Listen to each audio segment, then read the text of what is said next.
ପୁରୀ ରେ ଲାଗିଛି ନିଆଁ, ହୁତୁ ହୁତୁ ହେଇ ଜଳି ଯାଉଛି ବଡ଼ଦାଣ୍ଡ, ଜଳି ଯାଉଛି ପ୍ରଭୁ ଶ୍ରୀଜଗନ୍ନାଥଙ୍କର ପବିତ୍ର ଧାମ। ଚାରିଆଡ଼େ ଲାଗିଛି ନିଆଁ, ଦୋକାନ ବଜାର ସବୁ ବନ୍ଦ, ଧୂଆଁରେ କିଛି କୁଆଡ଼େ ଦେଖାଯାଉନି। ଚାରିଆଡ଼େ ଲୋକମାନେ ଭୟଭୀତ, ନିଆଁ ଲିଭିବାର ନାଁ ନେଉନି। ସମସ୍ତେ ଲାଗି ପଡ଼ିଛନ୍ତି ନିଆଁ ଲିଭେଇବାରେ। ଚାରିଆଡ଼େ ଭକ୍ତମାନଙ୍କ ମଧ୍ୟରେ ଭୟ ଖେଳିଯାଇଛି, ଭୟରେ ଥରୁଛି ସାରା ପୁରୀ ସହର। ଭିଡ଼ିଓ ଆରମ୍ଭ କରିବା ପୂର୍ବରୁ ଆପଣ ଯଦି ମହାପ୍ରଭୁ ଶ୍ରୀ ଜଗନ୍ନାଥଙ୍କର ଭକ୍ତ ଅଟନ୍ତି, ପ୍ରଭୁ ଜଗନ୍ନାଥଙ୍କୁ ଆରାଧ୍ୟ ବୋଲି ମାନନ୍ତି, ତାହେଲେ କମେଣ୍ଟ ବକ୍ସରେ ଜୟ ଜଗନ୍ନାଥ ଲେଖିଦିଅନ୍ତୁ। ମାର୍ଚ୍ଚ 8 ତାରିଖ ବୁଧବାର ପୁରୀ ବଡ଼ଦାଣ୍ଡରେ ଲାଗିଗଲା ନିଆଁ, ହୁତୁ ହୁତୁ ହେଇ ଜଳିଲା ହୋଟେଲ। ସେଦିନ ସକାଳୁ ସକାଳୁ ଦୀପକ ବାବୁ ନିଜ ଅଫିସ କାମରେ ବାହାରି ପଡ଼ିଥିଲେ ପୁରୀ। ଦୀପକ କୁମାର ବେହେରା, ବୟସ 28 ବର୍ଷ, ଜଗତସିଂହପୁର ଜିଲ୍ଲା ବିରିଡ଼ି ବ୍ଲକ ଅନ୍ତର୍ଗତ ଶ୍ରୀବନ୍ତପୁରରେ ତାଙ୍କ ଘର। ସେ ଏକ ଟ୍ରାନ୍ସପୋର୍ଟ କମ୍ପାନୀରେ କାମ କରନ୍ତି, ସେଥିପାଇଁ ଅଧିକାଂଶ ସମୟ ଅଫିସ କାମରେ ତାଙ୍କୁ ପୁରୀ ଯିବାକୁ ପଡ଼େ। ଘରେ ତାଙ୍କର କେବଳ ମା ଓ ବାପା, ଛୋଟ ପରିବାର। ବାପା ମାଙ୍କ ସହିତ ହସ ଖୁସିରେ ରୁହନ୍ତି ଦୀପକ ବାବୁ। କିନ୍ତୁ ସେଦିନ ପୁରୀ ଯିବା ତାଙ୍କ ପାଇଁ ଥିଲା ଅନେକ କଷ୍ଟ ଆଉ ଦୁଃଖର ଦିନ। ପରିବାରରେ ଖେଳିଗଲା ଦୁଃଖର ଲହରୀ। ମା ବାପା ଭାଙ୍ଗି ପଡ଼ିଲେ। ଘରର ଗୋଟିଏ ବୋଲି ପୁଅ ଦୀପକ ସେଦିନ ହୁଏତ ଶେଷ ନିଶ୍ୱାସ ଛାଡ଼ି ଦେଇଥାନ୍ତେ। ସେଦିନ ପୁରୀରେ ତାଙ୍କର ସବୁ କାମ ସରିପାରି ନଥିଲା, ପରଦିନକୁ କିଛି କାମ ରହିଯାଇଥିଲା। ସେଥିପାଇଁ ସେ ଭାବିଲେ ରାତିରେ ପୁରୀରେ ରହିଯିବେ, ଆଉ ପରଦିନ କାମ ସାରି ଘରକୁ ଫେରିଯିବେ। କିନ୍ତୁ ସେଦିନର ସେ ନିଷ୍ପତ୍ତି ତାଙ୍କୁ ଏତେ ବଡ଼ ବିପଦରେ ପକାଇଦେବ ବୋଲି ସେ କେବେ ଭାବିନଥିଲେ। ବୋଧହୁଏ ସେଦିନର ରାତି ତାଙ୍କ ପାଇଁ ଶେଷ ରାତି ଥିଲା। ଅଫିସ କାମ ସାରି ରାତିରେ ପୁରୀରେ ରହିବା କଥା ଘରକୁ ଫୋନ୍ କରି ଜଣାଇଦେଲେ ଦୀପକ ବାବୁ। ଆଉ ସନ୍ଧ୍ୟା ପ୍ରାୟ 7:30 ପାଖାପାଖି ହେବ ସେ ଗଲେ ହୋଟେଲରେ ରହିବା ପାଇଁ। କିନ୍ତୁ ସେଦିନ ତାଙ୍କ ସହ ଘଟିଗଲା ତାଙ୍କ ଜୀବନର ସବୁଠୁ ବଡ଼ ଦୁର୍ଘଟଣା। ହୋଟେଲରେ ପହଞ୍ଚି ଟିକେ ଫ୍ରେଶ ହେବା ପାଇଁ ସେ ବାଥରୁମକୁ ଗଲେ। ଆଉ ଠିକ୍ ସେତିକି ବେଳେ ନିଆଁ ଲାଗିଗଲା ବଡ଼ଦାଣ୍ଡରେ ସେ ରହୁଥିବା ହୋଟେଲରେ। ସର୍ଟ ସର୍କିଟ୍ ହେଇ ନିଆଁ ଲାଗିଗଲା ହୋଟେଲରେ। ହୁତୁ ହୁତୁ ହେଇ ଜଳିବାକୁ ଲାଗିଲା ହୋଟେଲର ଗ୍ରାଉଣ୍ଡ ଫ୍ଲୋର। ଦୀପକ ବାବୁ ଫାଷ୍ଟ ଫ୍ଲୋରରେ ଥାନ୍ତି। ଚାରିଆଡ଼େ ଖବର ପହଞ୍ଚିଗଲା, କିନ୍ତୁ ଏକଥା ଜାଣିପାରିଲେନି ଦୀପକ ବାବୁ। ସେ ବାଥରୁମରେ ଥିଲେ, ଆଉ ବାହାର ନିଆଁ ଖବର ସେ ଜାଣିପାରିନଥିଲେ। ଏପଟେ ନିଆଁ କିଛି ସମୟ ମଧ୍ୟରେ ତାର ଭୟଙ୍କର ରୂପ ଦେଖେଇ ଚାରିଆଡ଼େ ହୁତୁ ହୁତୁ ହେଇ ସବୁ କିଛି ଜାଳି ପୋଡ଼ି ଛାରଖାର କରିସାରିଥିଲା। ଫାୟାରମ୍ୟାନ୍ ଠାରୁ ଆରମ୍ଭ କରି ପୋଲିସ ଆଉ ଆଖପାଖର ଯୁବକମାନେ ମିଶି ନିଆଁ ଲିଭେଇବାରେ ଲାଗି ପଡ଼ିଥିଲେ। ଆଉ ଧୀରେ ଧୀରେ ହୋଟେଲରୁ ସବୁ ଲୋକମାନଙ୍କୁ ସୁରକ୍ଷିତ ଉଦ୍ଧାର କରାଯାଇଥିଲା। କିନ୍ତୁ ଦୀପକ ବାବୁଙ୍କ ନଜର ନା ନିଆଁ ଆଡ଼େ ଥିଲା, ନା କେହି ଜାଣିପାରିଥିଲେ କେହି ଜଣେ ବାଥରୁମରେ ରହିଯାଇଛି ବୋଲି। ଆଉ ଯେତେବେଳେ ବାଥରୁମ ଭିତରେ ଧୂଆଁ ପଶିବା ଆରମ୍ଭ କଲା, ଦୀପକ ବାବୁ ଡରିଯାଇ ବାହାରକୁ ଧାଇଁ ଆସିଲେ। ସେତେବେଳକୁ ରୁମ୍ ଭିତରେ ତାଙ୍କୁ ଆଉ କିଛି ଦେଖାଯାଉନଥାଏ, ଚାରିଆଡ଼େ ଖାଲି ଧୂଆଁମୟ ହୋଇଯାଇଥିଲା। ସେ ବିକଳ ହେଇ ଦୌଡ଼ି ଆସି କବାଟ ଖୋଲି ଦେଖନ୍ତି ତ ବାହାରେ ପ୍ରବଳ ନିଆଁ।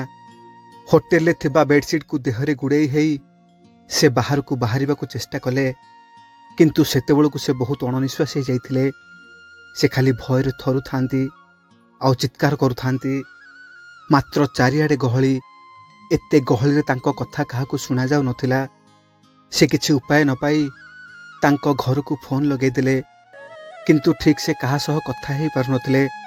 ମାତ୍ର ଅଳ୍ପ କଥାରେ ନିଆଁ ନିଆଁ ବୋଲି ଚିଲ୍ଲାଉଥିଲେ ସେ। ଆଉ ତାଙ୍କ କଥା ଶୁଣି ତାଙ୍କ ଘର ଲୋକ ବି ଠିକ୍ ସେ ଜାଣିପାରିନଥିଲେ ତାଙ୍କ ସହ କ'ଣ ଘଟୁଛି ବୋଲି। କିନ୍ତୁ ସେମାନେ ଅନୁମାନ କରିପାରୁଥିଲେ ଦୀପକ ବାବୁ ନିଶ୍ଚିନ୍ତ କିଛି ବିପଦରେ ପଡ଼ିଛନ୍ତି। ପୁଅର କ'ଣ ହେଲା ବୋଲି ତାଙ୍କ ମା ବାପା ବ୍ୟସ୍ତ ହୋଇପଡ଼ିଲେ।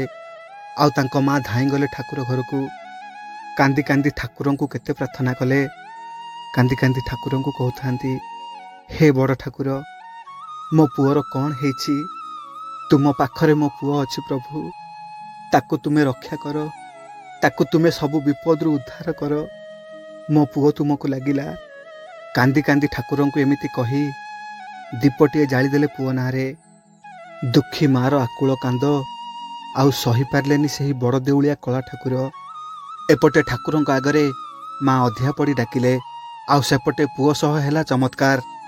ଦୀପକ ବାବୁ ଶେଷରେ କିଛି ଉପାୟ ନ ପାଇ ହାତ ଟେକିଦେଲେ ସେହି ମହାପ୍ରଭୁ ଜଗନ୍ନାଥଙ୍କୁ। ସେ ଅଣନିଶ୍ୱାସୀ ହେଇ କହୁଥାନ୍ତି, ରକ୍ଷା କର ମହାପ୍ରଭୁ, ମୋ ଜୀବନ ଆଜି ତୁମ ହାତରେ। ତାଙ୍କ ପାଟିରୁ ଏତିକି କଥା ସରି ନଥାଏ, ସେ ଦେଖିଲେ ଜଣେ ଫାୟାରମ୍ୟାନ୍ ଭାଇ ତାଙ୍କ ଆଡ଼କୁ ଦୌଡ଼ି ଆସୁଛନ୍ତି। ସେତେବେଳକୁ ଦୀପକ ବାବୁ ବହୁତ ଅଣନିଶ୍ୱାସୀ ହେଇସାରିଥିଲେ। ସେ ଫାୟାରମ୍ୟାନ୍ ଭାଇଙ୍କ ମୁହଁକୁ ଟିକେ ଝାପ୍ସା ଦେଖିଛନ୍ତି କି ନାହିଁ, ତାଙ୍କ ଚେତା ଚାଲିଗଲା। ଆଉ ତାପରେ ତାଙ୍କର କିଛି ମନେ ନାହିଁ। ଚେତା ଫେରିଲା ବେଳକୁ ସେ ବାହାରେ ସୁରକ୍ଷିତ ଥିଲେ। ତାଙ୍କର ଟିକେ ଟିକେ ମନେ ପଡ଼ୁଥିଲା ତାଙ୍କୁ କେହି ଜଣେ କାନ୍ଧରେ ଆଣୁଥିଲେ। ସେ ଭାଇ ଜଣକୁ ସେ ଝାପ୍ସା ଦେଖିଥିଲେ, ତେଣୁ ଆଖି ବୁଲେଇ ଚାରିଆଡ଼େ ଦେଖିଲେ, କିନ୍ତୁ କେଉଁଠି ହେଲେ ସେହି ଭାଇଙ୍କୁ ପାଇଲେନି। ସେତେବେଳକୁ ଲୋକମାନଙ୍କର ବହୁତ ଭିଡ଼ ଥାଏ ସେଠି। ସେ ଆଶ୍ଚର୍ଯ୍ୟ ହୋଇଗଲେ, ମନେ ମନେ ଭାବୁଥାନ୍ତି, କୁଆଡ଼େ ଗଲେ ସେ ଭାଇ ଯିଏ ମୋତେ ଏତେ ନିଆଁ ଭିତରୁ ଉଦ୍ଧାର କରି ଆଣିଲେ? ସେ କେଉଁଠି ଅଛନ୍ତି? କେତେ ଖୋଜିଲେ ସେ ଭାଇ ଜଣଙ୍କୁ ଟିକେ ଧନ୍ୟବାଦ ଦେବା ପାଇଁ, କିନ୍ତୁ କେଉଁଠି ହେଲେ ପାଇଲେନି ତାଙ୍କୁ। ଏହାପରେ ଦୀପକ ବାବୁ ଘରକୁ ଫୋନ୍ କରି ସବୁ କଥା ଜଣେଇଲେ। ଆଉ ସାଙ୍ଗେ ସାଙ୍ଗେ ଧାଇଁ ଗଲେ ବଡ଼ ଦେଉଳକୁ। ସିଂହଦ୍ୱାର ସାମ୍ନାରେ ଆଣ୍ଠୁ ମାଡ଼ି ବସି ପଡ଼ିଲେ। ଆଉ ହଠାତ୍ ସେ ଅନୁଭବ କରିପାରିଲେ ଯେ ତାଙ୍କୁ ଆଉ କେହି ନୁହେଁ, ସ୍ୱୟଂ ପ୍ରଭୁ ଜଗନ୍ନାଥ ହିଁ ଉଦ୍ଧାର କରି ନୂଆ ଜୀବନ ଦେଇଛନ୍ତି। ଆଖିରୁ ଧାର ଧାର ଲୁହ ବୋହି ଚାଲିଥାଏ। ହାତ ଟେକି ଠାକୁରଙ୍କୁ କହୁଥାନ୍ତି, ହେ ଜଗନ୍ନାଥ, ହେ ଦୀନବନ୍ଧୁ, କ'ଣ କହି ତୁମକୁ ଧନ୍ୟବାଦ ଦେବି? ମୁଁ କିଛି ଭାଷା ପାଉନି ପ୍ରଭୁ, ତୁମ ଋଣ କେମିତି ସୁଝିବି? ମୋତେ ନୂଆ ଜୀବନ ଦେଇ ସବୁଦିନ ପାଇଁ ଋଣୀ କରିଦେଲ। ସବୁବେଳେ ତୁମ ମହିମା ଶୁଣି ଆସୁଥିଲି, ହେଲେ ଆଜି ତୁମେ ପ୍ରମାଣ କରି ଦେଖେଇଦେଲ ତୁମ ଉପସ୍ଥିତିକୁ। ମୁଁ ଧନ୍ୟ ହୋଇଗଲି ପ୍ରଭୁ, ତୁମ ହାତ ସ୍ପର୍ଶ ପାଇ ଏ ଅଧମ ଭକ୍ତ ଆଜି ଧନ୍ୟ ହୋଇଗଲା। ଏମିତି ଠାକୁରଙ୍କୁ କେତେ କଥା କହି ଧନ୍ୟବାଦ ଜଣାଇଲେ ଦୀପକ ବାବୁ। ଆଉ ସେଦିନ ରାତିରେ ରହି ପରଦିନ ମହାପ୍ରଭୁଙ୍କୁ ଦର୍ଶନ କରି ତାଙ୍କ କାମ ସାରି ଭଲରେ ଭଲରେ ଘରକୁ ଫେରି ଆସିଲେ। ଏହି ଘଟଣାଟି 2023 ମସିହା ମାର୍ଚ୍ଚ 8 ତାରିଖର। ସେଦିନ ସନ୍ଧ୍ୟା 8:30ରେ ପୁରୀ ମରିଚ କୋର୍ଟ ଛକର ଏକ ହୋଟେଲରେ ଭୀଷଣ ନିଆଁ ଲାଗିଯାଇଥିଲା। ଆଉ ସେହି ହୋଟେଲରେ ହିଁ ଦୀପକ ବାବୁ ଥିଲେ। ହୋଟେଲ ସହିତ ମାର୍କେଟ କମ୍ପ୍ଲେକ୍ସର କିଛି ଦୋକାନ ମଧ୍ୟ ପୋଡ଼ିଯାଇଥିଲା। ଆଉ ସମ୍ପୂର୍ଣ୍ଣ ନିଆଁ ଲିଭେଇବା ପାଇଁ 14ରୁ 15 ଘଣ୍ଟା ସମୟ ଲାଗିଥିଲା। ଘଟଣାକୁ ପାଖାପାଖି ବର୍ଷେ ହୋଇଯାଇଥିଲେ ମଧ୍ୟ ଆଜି ବି ଜୀବନ୍ତ ହୋଇଅଛି ଦୀପକ ବାବୁଙ୍କ ମନରେ। ଆଉ ଆଜି ବି ତାଙ୍କ ମନରେ ସେହି ଗୋଟିଏ ପ୍ରଶ୍ନ, ସେଦିନ ତାଙ୍କୁ ଉଦ୍ଧାର କରିଥିବା ସେହି ଫାୟାରମ୍ୟାନ୍ ଭାଇ ଜଣକ କିଏ? ସତରେ କ'ଣ ସେ ଜଣେ ଫାୟାରମ୍ୟାନ୍ ଥିଲେ, ନା ସ୍ୱୟଂ ମହାପ୍ରଭୁ ଜଗନ୍ନାଥ ଥିଲେ? କିନ୍ତୁ ଦୀପକ ବାବୁଙ୍କ ମନ କୁହେ ତାଙ୍କୁ ସ୍ୱୟଂ ପ୍ରଭୁ ଜଗନ୍ନାଥ ହିଁ ଉଦ୍ଧାର କରିଛନ୍ତି। ସତରେ ମହାପ୍ରଭୁ, ତୁମ ଲୀଳା ତୁମକୁ ହିଁ ଜଣା। ମହାପ୍ରଭୁଙ୍କର ଛୋଟିଆ ଅନୁଭୂତିଟିଏ କେମିତି ଲାଗିଲା କମେଣ୍ଟ ମାଧ୍ୟମରେ ଆପଣଙ୍କର ମତାମତ ନିଶ୍ଚିନ୍ତ ଭାବରେ ଜଣାଇବେ। ଆଉ ମହାପ୍ରଭୁଙ୍କୁ ନେଇ ଆପଣଙ୍କର କିଛି ଅନୁଭୂତି ଥିଲେ ମୋତେ ମୋ ମେଲ୍ ଆଇଡ଼ିରେ ପଠାଇ ପାରିବେ। ଆଉ ଆମ ଚ୍ୟାନେଲକୁ ସବସ୍କ୍ରାଇବ୍ କରିନଥିଲେ ସବସ୍କ୍ରାଇବ୍ କରିଦେବା ପାଇଁ ଅନୁରୋଧ। ଆଜି ପାଇଁ ରହୁଛି। ଜୟ ଜଗନ୍ନାଥ।